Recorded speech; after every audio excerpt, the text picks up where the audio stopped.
mas ele foi suspenso. A gente tem outras provas em vídeo do Elliott, que não sei se todo mundo viu, mas ele estava tipo num trio elétrico. Tipo num trio elétrico e ele abaixou a blusa na menina.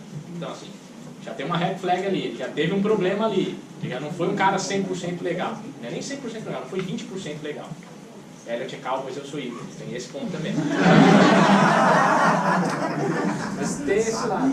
O Elliott já não foi, assim, o exemplo de postura de atleta que você idealiza ali. Aí surgiu essa denúncia. É a hora que o Gudel olhou e falou, então, amigo, eu vou te deixar 6 jogos pensando na vida para você ver se você quer continuar nisso aqui ou não. E ele brigou com unhas e dentes, o advogado, virou uma novela jurídica, realmente, o caso do Ezequiel Elliott. E vai ser julgado por isso. Mas a NFL já deu um primeiro recado. Falou, você já tomou 6 jogos.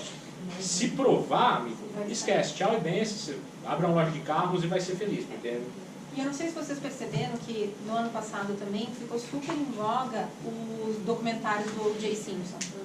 Então o que acaba acontecendo? Isso também eu acho que motivou para fazer isso, porque eu cheguei a falar até num programa que eu participei, que se continuasse o Ezequiel sendo mimado do jeito que fosse, fazendo tudo que ele faz, ele ia ser um novo O.J., entendeu? Porque não são só as pessoas que são donas desses times. A gente tem vários WhatsApps, um monte de torcedores, um monte de meninas.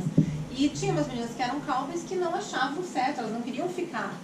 Então, a questão do torcedor, da cultura, acaba batendo muito de frente com isso. Então, eu acho que tem que dar o primeiro passo. E eu acho que a mesma coisa o Gustavo tem a loja dele. Ele pode dizer que, por exemplo, se um dia que ele não quer que, por exemplo, o pessoal chegue aqui de ressaca porque é uma norma da empresa. E daí, se a pessoa chegar aqui de ressaca, ele pode mandar embora. É a mesma coisa da NFL. Ela não quer que os caras estejam envolvidos. Eu tava no Rio, gente. 80 caipirinha com sabotão. Eles não querem envolvimento eles não querem nenhum envolvimento com o que possa estragar a imagem da liga. Porque hoje lá vão menininhos da idade dele, muitas mulheres também, lá é quase 50-50 o que mulher assiste e acompanha. Então eu acho que eles estão... Isso sobre o que a Etienne falou a respeito dessa raiz dos jogadores, né? Do jogador crescer com isso e crescer com uma mentalidade. A gente teve o Michael Vick 10 anos atrás. O Michael Vick ele organizava rinhas de cachorro no quintal de casa. Porque ele cresceu e na vizinhança dele, o cara que era o cara legal do bairro, o mentor do bairro, ele organizava as brigas de cachorro. Então ele cresceu com aquilo, achando aquilo um passatempo normal para ele. E foi preso, pagou pelo crime, e aí é aquela cultura do americano também. Quebrou, pagou pelo crime dele, saiu da cadeia. Ó, agora que você já cumpriu, você pode ter uma segunda chance, vai reconstruir sua vida. Passou por Filadélfia, passou por Pittsburgh, agora aposentou de vez, né? Eu tô sabendo. Já passou por isso. Tá jogando flash. E existe essa cultura. O Deshaun Jackson, viu a camisa do Buccaneers agora? Eu lembrei. 3 semanas atrás, acharam o carro do Deshaun Jackson batido em uma árvore com buracos de bala e maconha dentro do carro. Foi o primo dele. Ele falou, foi o primo dele. Meu primo pegou o carro sem eu ficar sabendo.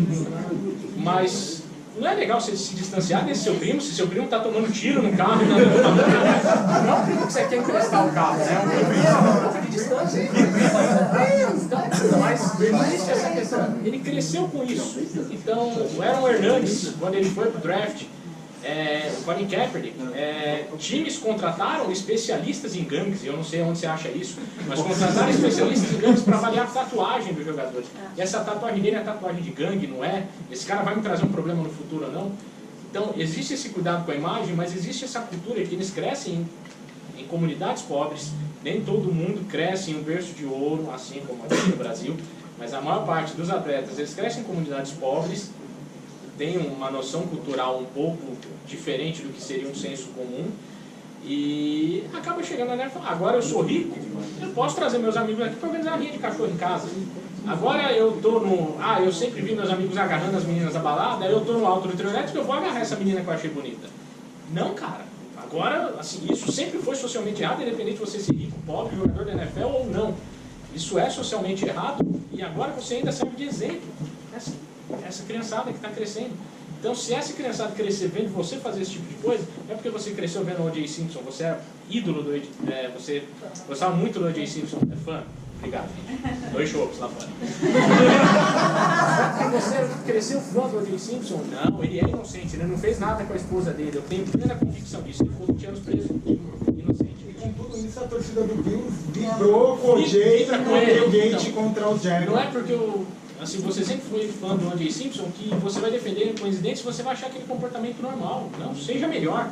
Acorde todo dia e pense nisso. Eu vou ser melhor do que meu ídolo, eu vou ser melhor do que o cara que eu conheci ontem, você sempre melhor. Mais duas perguntas, pessoal. Edu, falando um pouco do jogo, acho que você que é árbitro, de repente, uma coisa que todo mundo comenta, assim. Hoje você tem Twitter, você tem Facebook, você tem a hashtag que você comenta o jogo inteiro.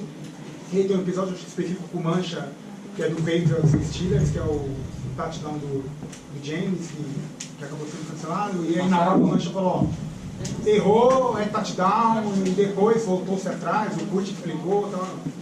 Nos anos 80, no Brasil, discutiu-se tanto a arbitragem no futebol da bola redonda que inventou o comentarista de arbitragem.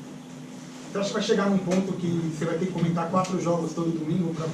Você vai ser um Mike Pereira. A gente vai ter que ficar explicando. Arnaldo Coelho. A gente vai ter que ficar explicando, olha, não, isso aqui é, isso aqui não é. Que nem você tem domingo, você tem um jogo de domingo que tem o fumble do Jaguars, você discute, por que deram o down by contact? Ou por que não desafiaram a recepção do Amendola? É que, emblematicamente, teve muita coisa dos Patriots essa temporada. Se você falar dentro da semana 3, realmente ganhou 5 Super Bowls com as zebras ajudando na liga mais rica do mundo e não discute.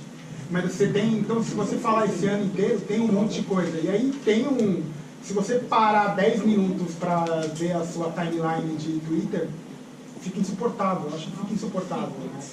Depois eu quero falar sobre Aí a gente volta naquele ponto que o Mancha falou a respeito da gente só pensar no futebol. E nós temos programas na grade brasileira, tanto TV aberta quanto TV fechada, que ficam 4 horas discutindo se estava impedido ou não. A imagem mostra uma coisa, mas ficam discutindo se estava impedido ou não. Então, isso faz parte um pouco culturalmente da gente, por isso que surgiu essa figura do comentarista de arbitragem, para ajudar a aquecer um pouco dessa polêmica.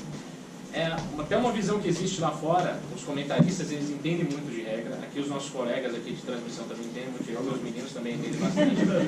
E eu não vejo no futuro eu ter, por exemplo, qualquer situação parecida com a de um Jim Blandino, de um Mike Pereira, que passa 8 horas assistindo todos os jogos e ligam para ele está sentado na mesinha lá do estúdio, dá o parecer dele e volta a assistir os jogos. Nem porque a própria NFL não discute muito isso. O caso do touchdown do Jesse James teve uma notícia no dia seguinte, a notícia foi explicada, o vídeo foi explicado, pronto, acabou. É muito básico, não abre muita margem para interpretação. O Kurt perdeu a linha, né? Essa semana, acho que desde domingo, eu não falo mais de arbitragem. Então você não vai falar de arbitragem por causa dos peitos, E assim, o que eu percebi, eu até dei uma sumida mesmo essa semana de acompanhar, mesmo sendo 2 semanas Super Bowl, porque tá demais, assim, né? Acho que o Mancha apanhou demais naquele domingo. Não só o Mancha. Não só aqui no Brasil, mas lá fora, eles também comentam. Olha, essa foto da jogada mostra que a bola não tocou no chão. Mas eu quero o vídeo todo da jogada. O vídeo todo eu não tenho. Obrigado, passar bem até a próxima rodada. Porque por uma foto, por um frame, você não consegue avaliar uma jogada. Então, os estudos na comissão de arbitragem aqui no Brasil, aqui na APAEFA, que é a Associação Paulista de Futebol Americano, as jogadas que a gente recebe de fora, a gente sempre avalia o vídeo todo. A gente tem contato com os árbitros de fora também, e ele sempre fala, avalie todo o movimento da jogada. Você pega do momento que começou o contato, o snap, a dúvida, até o final da jogada, até alguém ter apitado. Porque se você pega um frame, você sempre vai ficar na dúvida. E aí, só complementando que ele acabou que ele fez uma pergunta muito parecida com o que eu ia fazer, não sei porque a gente dois torcem pro domingo, mas a gente deve ter alguma coisa sobre isso aí. Mas no sentido que, puxando um pouco também o que a Etienne falou, a gente na internet, porque as empresas olham muito o que acontece na internet, tem muita coisa que acontece que os caras falam, não vou meter esse povo que eles são malucos.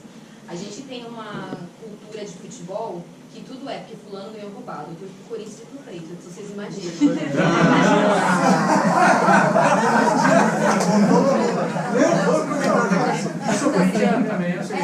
Então, porque ganhou porque foi roubado, ou perdeu porque foi roubado. É uma cultura que a gente tem muito aqui no futebol e que, por mais que a gente fique feliz toda vez que a gente entra lá na busca do Twitter e aparece 20 perfis dos Patriots, 20 perfis dos Jets, 20 perfis de qualquer time, a gente fica feliz porque isso mostra que está crescendo. Tem o outro lado ruim, que é administrar o que essas pessoas estão falando e as informações que elas estão levando e as opiniões que elas estão dando. A gente não tem que administrar, mas a gente que vive muito na internet, a Etienne vai saber falar melhor, porque eu não tenho, tendo a abrangência que tem, deve lidar diretamente com essas pessoas.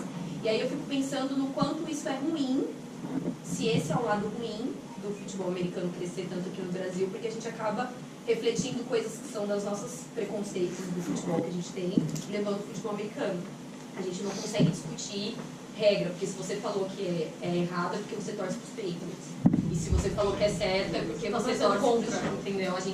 E eu queria saber como é que vocês administram isso, porque a ESPN nas transmissões ela usa o Twitter, por exemplo. Eu vou fazer só um comentário. Existe uma lenda de que todos nós, da ESPN, torcemos pro Patriots. Sim. E a gente só fala para outros times para passar um pano. Assim, mas existe essa lenda. E está crescendo essa lenda. Tem até uns prints falsos.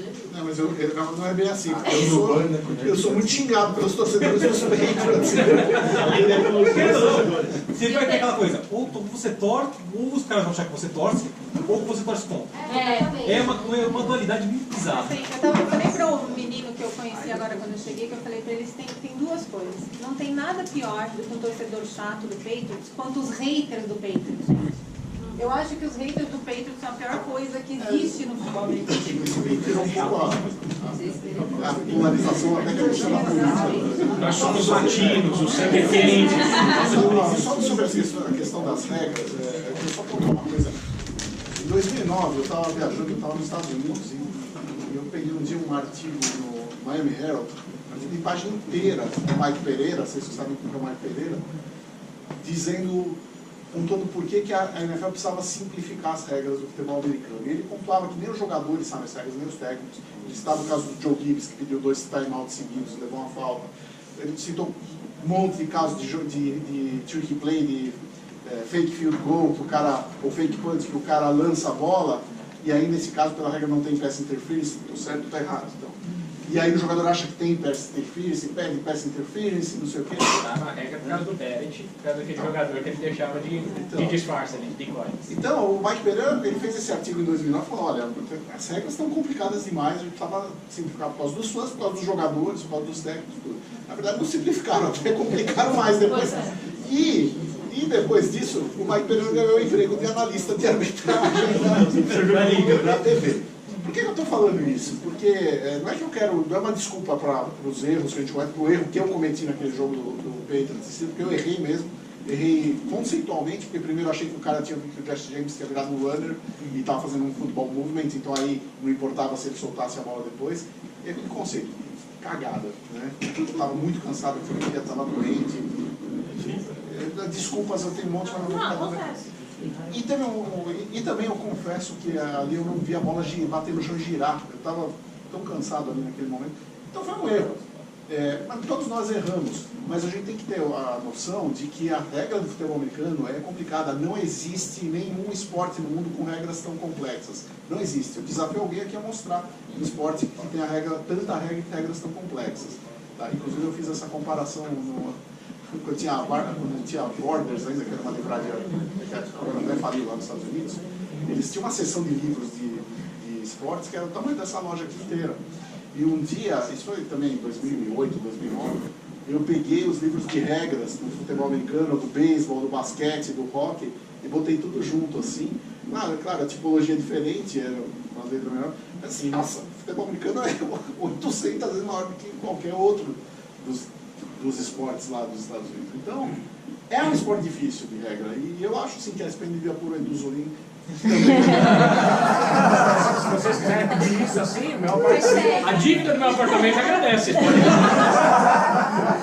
ter que deletar suas redes sociais. Não, mas eu amo todo carinho que eu recebo. Tem alguns que olham e falam, já teve caso, onde já passou por isso também? Você é xingado até a 8ª geração. Aí você fala pro cara, fulano, um abraço, hein, você é muito educado.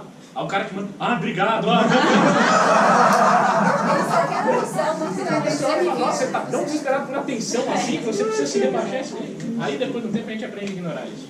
É que eu imagino que deve ser muito difícil durante a transmissão você ter que filtrar os comentários que estão aparecendo ali e os que estão tipo falando, porque o Giselo, não sei o que, e os que estão falando um bagulho sério. Estão perguntando alguma coisa. é o narrador americano, é o comentarista americano, o produtor brasileiro, é o narrador brasileiro, você e as redes sociais. Esses 5 no seu vídeo e as redes sociais e o computador na sua frente. É difícil, né? Não é fácil. E tem que prestar atenção no E tem só o jogo, né? Tem só Um monte de coisa.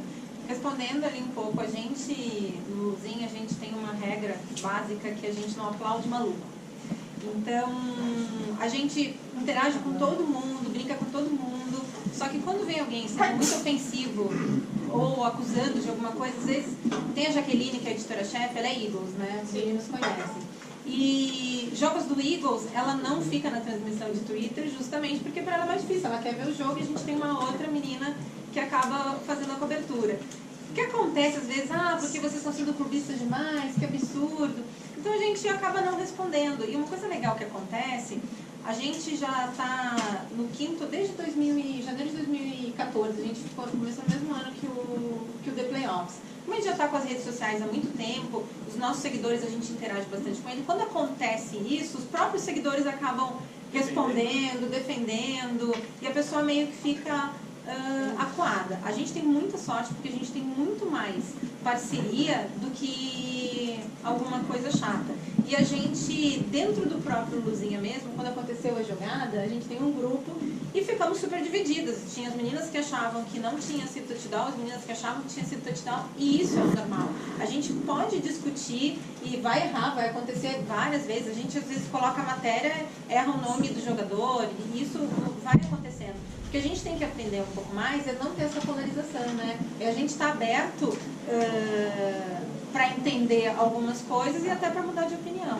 Só complementar uma coisa sobre isso, que por termos sites, por estarmos na TV, eles estarem na TV, a gente coloca muito a nossa opinião nas coisas e quer mostrar, fazer análises prévias, e às vezes a gente paga muito por isso, né? Então, por exemplo, agora nas finais de conferência no The Playoffs, a gente fez uma baita análise dos jogos e tal, tem uma pessoa escreve a análise e dá o palpite, e a equipe inteira vota e dá o palpite também. E a gente errou as duas, tanto com quem escreveu, quanto com a votação da equipe.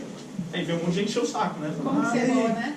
Olha aí, ele falou que o Patriots não ia ganhar e tal. Eu, por exemplo, votei nos Patriots na votação. Não tô mentindo, na verdade. Mas eu, dentro da equipe, votei em Patriots, mas fui voto vencido. Apareceu lá, a equipe de playoffs aposta em Jaguars. E o pessoal vem descer a lenha depois, falando que a gente é contra os Patriots e tal. isso que E se fosse o contrário, eu reclamar também da gente. Então, assim, o que eu peço, aproveitando que tem muita gente que